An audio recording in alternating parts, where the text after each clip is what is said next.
ओडिशा प्रदेश का एक ज़िला लगता है बालंगीर। बालंगीर एसपी को एक पत्र मिलता है। वो पत्र गोपनीय होता है। उसमें बताया जाता है कि मैं तुम्हारा शुभचिंतक हूँ। मैं एक पत्र भेज रहा हूँ और इस पत्र के माध्यम से ये बताने की कोशिश कर रहा हूँ दरअसल कत्ल किसने किए हैं। 2 कत्ल होते हैं और उन कत्ल की गूंज थी पूरे देश भर में। ऐसा कोई हिस्सा नहीं था जहाँ पर इन बातों की चर्चा ना हो रही हो। अब उस पत्र को लिखा जरूर था, लेकिन उस पत्र के अंदर ऐसा क्या था एसपी ने समझने की कोशिश की। 50 से ज़्यादा पुलिस वालों ने उस पत्र को समझने की कोशिश की, लेकिन किसी के समझ में नहीं आ रहा था। अब ऐसी स्थिति में उस प्रदेश की राजधानी में वहाँ एक ऑफिसर होता है। उस सीनियर ऑफिसर के व्हाट्सएप पर वो पत्र भेजा जाता है। जैसे ही उस सीनियर ऑफिसर को वो पत्र मिलता है तो उस पत्र को पढ़ने लगते हैं। दरअसल उस पत्र में महज 130 शब्द लिखे हुए थे, लेकिन उस ऑफिसर ने उस पत्र को लगभग 100 बार से भी ज़्यादा पढ़ा होगा। और पढ़ने के बाद वो सोचने पर मजबूर हो जाते हैं कि आखिरकार ये कहना क्या चाहता है। दरअसल पत्र में जो कहना चाह रहा था, लेकिन उस ऑफिसर ने जस्ट उसका अपोजिट ही किया, और जैसे अपोजिट किया है वैसे ही कत्ल का खुलासा हो जाता है। कत्ल का खुलासा होता है। उसके 7 साल के बाद इस मामले में सज़ा भी सुनाई जाती है। लेकिन जब ये घटना हुई थी, उस घटना के बाद इस विषय पर कई सारी फिल्में बन जाती हैं। लोगों को फिल्म के माध्यम से जताने की कोशिश की गई थी कि आखिरकार पूरा मामला क्या था। संभवतः भारत के इतिहास में शायद ये पहला ऐसा मामला रहा हो जब दूल्हा और दुल्हन को मारने के लिए गिफ्ट में एक बम भेजा गया था। आदाब, नमस्कार, सत श्री अकाल। मैं उस्मान सैफी। आज की जो सच्ची घटना मैं आपको सुनाने जा रहा हूँ, ये सच्ची घटना है ओडिशा प्रदेश का एक ज़िला है बालंगीर, और बालंगीर ज़िले का एक कस्बा लगता है जिसका नाम है पटनागढ़। दरअसल बात कर रहा हूँ 23 फरवरी 2018 की। दोपहर लगभग 12:30 बजे के आसपास का वक्त हो रहा था। इस बीच में 22 साल की एक महिला जिसका नाम रीमा साहू होता है, रीमा साहू रसोई में थी और बैंगन का भरता बना रही थी। बाकी जो तैयारी थी खाने की, उसकी खाने की तैयारी कर रही थी। इसी बीच में दोपहर का समय था और किसी ने दरवाजे पर नॉक किया, घंटी बजाई, और जैसे ही घंटी बजती है तो घर का जो मालिक होता है, लड़का है, उसका नाम सौम्य शेखर साहू। दरअसल उसके नाम की आवाज़ लगी थी कि एक उनके नाम से कुरियर आया है, आप इसे कोरियर ले लीजिए। जैसे कोरियर वाली बात आती है, कोरियर देखा जाता है, देखकर एकदम खुश हो जाता है। खुश वो इसलिए था क्योंकि ये एक गिफ्ट था। उस गिफ्ट को देखकर इसलिए भी खुश था, वो अपनी पत्नी से कहता है कि देखो, कोई हमारा शुभचिंतक किसी ने गिफ्ट भेजा है, वो रिसेप्शन में शायद शामिल नहीं हो पाया होगा। दरअसल 18 फरवरी 2018 को रीमा की और सौम्य साहू की शादी हुई थी। दरअसल ये सौम्य साहू जो होता है वो सॉफ्टवेयर इंजीनियर और बेंगलोर की एक जापानी कंपनी थी, उस कंपनी में काम कर रहे थे। रीमा साहू से शादी 18 तारीख को होती है और 20 फरवरी 2018 को इनका रिसेप्शन था। बहुत सारे मेहमान आए थे, बहुत सारे गिफ्ट आए थे, लेकिन ये गिफ्ट थोड़ा लेट आया। शादी को भी 5वां दिन था। जैसे गिफ्ट आता है वो खुशी खुशी उसे लेके जाते हैं।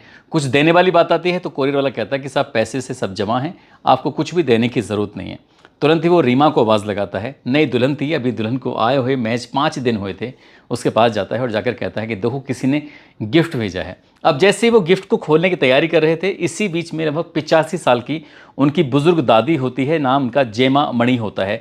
जेमा मणि भी आवाज़ सुनने के बाद सीधा रसोई में पहुंच जाती है। हालांकि पीने तो वो पानी गई थी, लेकिन पानी पीने के दौरान वो रुक जाती हैं और उस बॉक्स में ऐसा क्या था, उस बॉक्स को खोलने का इंतज़ार कर रही थी। दुल्हन ने अपना खाना छोड़ दिया, जो खाना बना रही है। दूल्हा वो बड़ा एक्साइटेड था कि आखिरकार इसके अंदर है क्या। पहले ही पैकिंग खुलता है और पैकिंग से ही पता चलता है कि जिसने भेजा है दरअसल उसका नाम एस.के. शर्मा है। अब एस.के. शर्मा के नाम से छत्तीसगढ़ का एक जगह लगती है रायपुर, वहाँ से आया है। लगभग 230 किलोमीटर दूर से वो जो कोरियर था चल के आया था। बड़े खुश हो रहे थे और जैसे ही उसका खोलना शुरू किया है, उसका रैपर वगैरह, तो उसमें एक सुतली जैसा धागा था, सफ़ेद रंग का धागा। उस धागे को जैसे ही उन्होंने खींचना शुरू किया है, वो थोड़ा सा खींचा और खींचने के बाद एक ज़ोरदार का धमाका होता है। इतनी ज़ोर का धमाका होता है कि जो आसपास की बिल्डिंगें थी वहाँ तक भी दहल पहुँच जाती है। साथ ही रसोई के अंदर वो धमाका होता है और रसोई की जो छत थी एकदम से फट जाती है, उसमें भी बड़ा सा सुराग हो जाता है।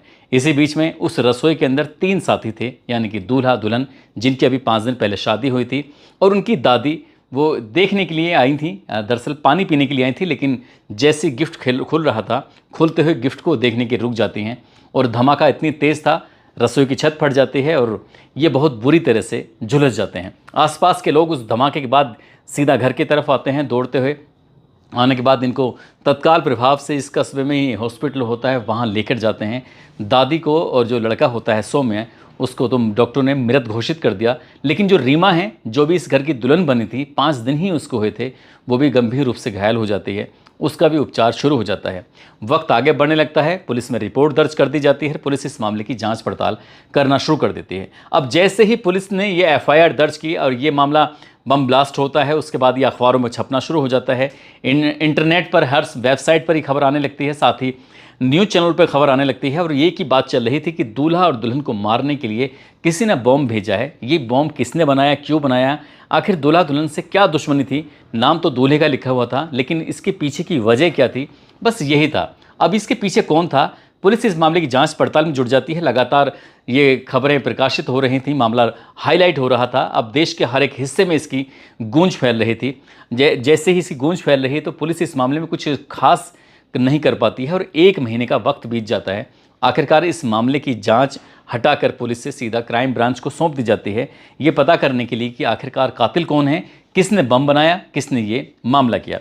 अब ये सब पता करने की कोशिश ही कर रहे थे कि इसी बीच में एक एसपी के नाम पत्र आता है 4 अप्रैल 2018 को। जैसे एसपी के नाम पत्र आता है, उसमें महज 130 शब्द लिखे हुए थे। A4 साइज का वो पेपर था, जैसे ये पेपर है, उसमें थोड़े से हिस्से में अंग्रेजी में लिखा हुआ था।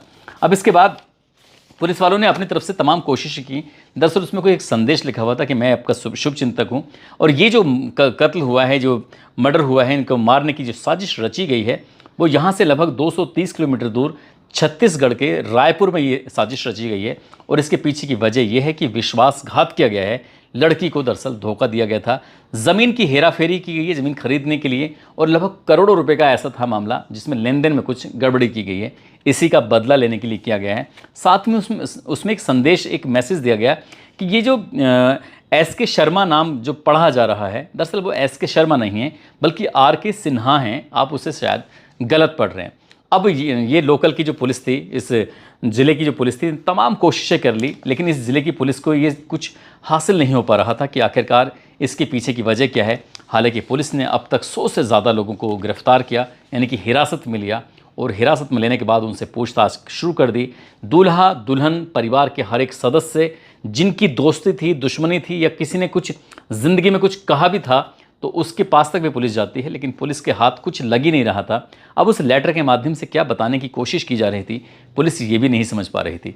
तभी वो लेटर, भुवनेश्वर में एक ऑफिसर होते हैं, उस ऑफिसर को ये लेटर भेजा जाता है, और उस ऑफिसर का नाम होता है अरुण बोथरा। दरअसल अरुण बोथरा ने जब उस लेटर को पढ़ना शुरू किया है, तो शुरू से वो लेटर पढ़ते थे, आखिर तक आते थे, पढ़ते थे, आखिर तक आते थे। इस तरह से करते करते रात भर में उन्होंने 100 से ज़्यादा बार इस लेटर को पढ़ा होगा। लेकिन उनके दिमाग में तभी आता है कि आखिरकार ये एस.के. और आर.के., एस.के. शर्मा का आर.के. सिन्हा पढ़ा जाए, उसको कैसे पता लेटर लिखने वाले को कि आखिरकार ये इसमें एस.के. सिन्हा ही लिखा गया है, ये पढ़ा जा रहा है, क्योंकि ये बात मीडिया में नहीं आ रही थी, ये बात किसी को नहीं पता थी। अब पहली गलती जो पकड़ी जाती है, ये बार बार इस लेटर के माध्यम से ये बताने की कोशिश की जा रही थी कि इसकी साजिश यहाँ से लगभग 230 किलोमीटर दूर रायपुर में रची गई है, और उसमें लगभग 3 लोग शामिल हैं। आखिरकार उसने जब बार बार यही जिक्र करने की उसमें कोशिश की गई थी, बताने की कि वो 230 किलोमीटर दूर, यानी कि वो बाहरी लोग हैं, तो उन्होंने ये अंदाज़ा लगाया कि ये बाहरी नहीं है, इसके अंदर लोकल का ही कोई व्यक्ति है। साथ ही उन्होंने कहा कि लड़की का मामला पुलिस ने हर एक पहलू पर जांच की थी, खासकर लड़की वाले पहलू पर। कहीं ऐसा तो नहीं है कि कोई लड़की का मामला रहा हो इस इंजीनियर के साथ और इस तरह की बातें रही हो। उन्होंने हर एक उसका पहलू, शुरू से लेकर बचपन से लेकर आज तक की हर एक पहलू पर जांच की थी, लेकिन लड़की का कोई मामला सामने नहीं आता है। ऐसी ज़मीन की बात भी आती है, ज़मीन को लेकर भी खरीदना बेचना, इस तरह की बात पुलिस पहले ही जाँच कर चुकी थी, इस पहलू पर भी कोई बात नहीं आती, और रुपये के लेन देन को लेकर भी बात आ रही थी। हर एक एंगल पर जांच करने के बाद, सभी बैंकों के स्टेटमेंट देखने के बाद, कहीं कोई पैसे का लेन देन तो नहीं है, कहीं ज़्यादा पैसे तो घर में नहीं आए, सब तरह की बात कर ली गई थी। इस तरह से पुलिस ने अंदाज़ा लगाया कि हो ना हो ये जो कातिल है वो 230 किलोमीटर दूर नहीं बल्कि लोकल का ही है। लेकिन लोकल में कौन हो सकता है? अब इसी बीच में जो लड़के की माँ होती है, इसका नाम संजोक्ता होता है, उनसे बातचीत की जाती है कि कभी आपके बेटे की दुश्मनी, आपकी दुश्मनी, या आपके पति की दुश्मनी, या कुछ भी ऐसा रहा हो, वो बताने की कोशिश करो, जो छोटे से छोटा बारीक से बारीक पॉइंट हो वो बताने की कोशिश करो। उन्होंने कहा कि मेरे बेटे की कोई दुश्मनी नहीं, मेरे बेटे के सब लोग बड़े लाड प्यार से रखते थे, रहते थे, और पति के साथ भी वैसे ही था, लेकिन हाँ मेरी ज़रूर किसी से अनबन हुई थी। जब अनबन वाली बात आती तो वो बताती हैं कि उनका जो एक विद्यालय है जिसका नाम है ज्योति विकास महाविद्यालय, उसके वो फिलहाल प्राचार्य हैं। और इसी महाविद्यालय में जब पहले पूर्व में एक प्राचार्य हुआ करते थे जिनका नाम पूंजीलाल मेहर था, दरअसल उनको हटाया गया और मुझको प्राचार्य बना दिया गया। तो इसी बात को देखते हुए हम दोनों में बहुत ज़्यादा अच्छी खासी बहस हो जाती है। वो 1996 में यहाँ भर्ती हुए थे एज ए इंग्लिश के प्रोफेसर, और साथ ही जो यहाँ पर रहते रहते उन्होंने प्राचार्य बन जाते हैं साल 2014 में, और 2017 में उनको हटाकर मुझे जब प्राचार्य बनाया जाता है तो इस बात पे वो बड़ा खफा थे। अब इस तरह की बात आती है, जो लेटर था 130 शब्दों का, वो लेटर जब मैडम को दिखाया जाता है तो कुछ उसमें ऐसी बातें, कुछ ऐसा एक शब्द लिखा हुआ था, उस शब्द को वो पूर्व प्राचार्य अक्सर इस्तेमाल किया करते थे। और इसी बात को देखें, इसका कंप्लीटिंग द प्रोजेक्ट, तो कंप्लीटिंग द प्रोजेक्ट वो लिखते थे, किसी भी काम को करते थे तो इस तरह के वो लिखा करते थे, वो भी शब्द उसके अंदर लिखा हुआ था। उन्होंने कहा कि हाँ वो इंग्लिश के जो लेक्चरर हैं वो इस तरह का ही तो लिखते हैं। बस पुलिस ने जाके तुरंत ही, जो लेक्चरर साहब होते हैं पूंजीलाल मेहर, जिनकी उम्र लगभग 56 साल के आसपास होती है, पुलिस उन्हें सस्पेक्ट के आधार पर हिरासत में लेती है, लेकिन तब तक 2 महीने से ज़्यादा का समय बीत जाता है।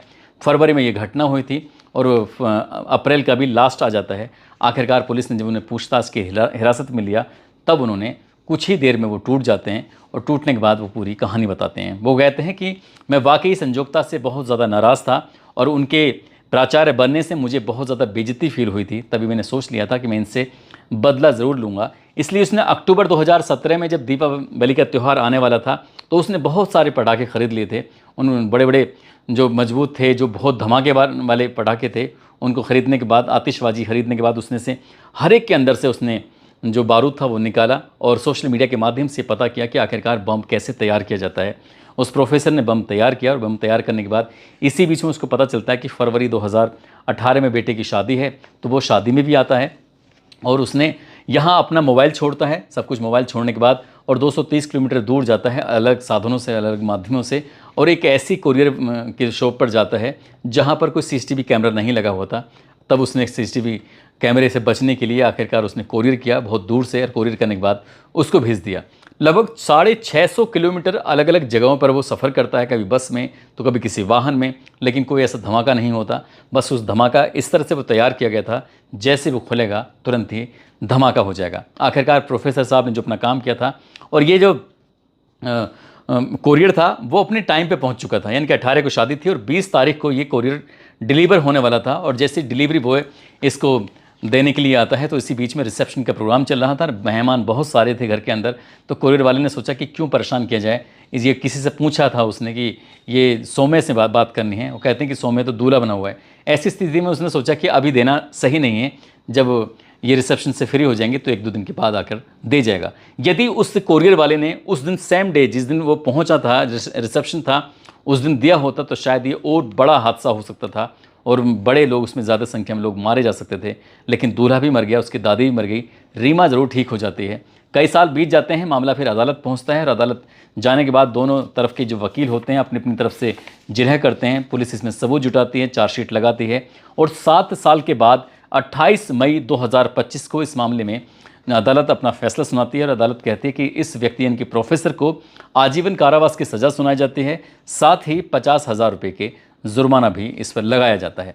जब इस तरह का मामला एक बार फिर से अखबारों में आता है, सोशल मीडिया पर आता है, तो ये 2025 में ये मामला बहुत तेज़ी के साथ लोग सुर्खियों में आने लगता है। खासकर उस प्रदेश की ये बहुत चर्चित घटनाओं में से रही थी और उस वक्त इस पर कई बताते हैं कि फिल्म भी बने, नाटक भी बने, और लोगों ने उस चेहरे को दिखाने की कोशिश की कि प्रोफेसर ने बस मैडम से बदला लेने के लिए उसके बेटे की बेवजह जान ले ली, जिसका कोई कसूर नहीं था। एक लड़की जिसने अपनी ज़िंदगी के सिर्फ 5 दिन दुल्हन के रूप में देखे थे, उसकी ज़िंदगी भी ऐसी बर्बाद हो जाती है, बेकार हो जाती है, क्योंकि उसको भी काफ़ी चोटें आई थी। दोस्तों, इस पूरे घटनाक्रम को सुनाने का उद्देश्य किसी को परेशान करना नहीं है, किसी का दिल दुखाना नहीं है, बल्कि आपको जागरूक करना है, आपको सचेत करना है और आपको बताना है कि क्राइम करने वाला कितना ही शातिर क्यों ना हो, आखिर वो देर से बेर पकड़ा ही जाता है। और प्रोफेसर साहब के साथ भी कुछ ऐसा ही होता है।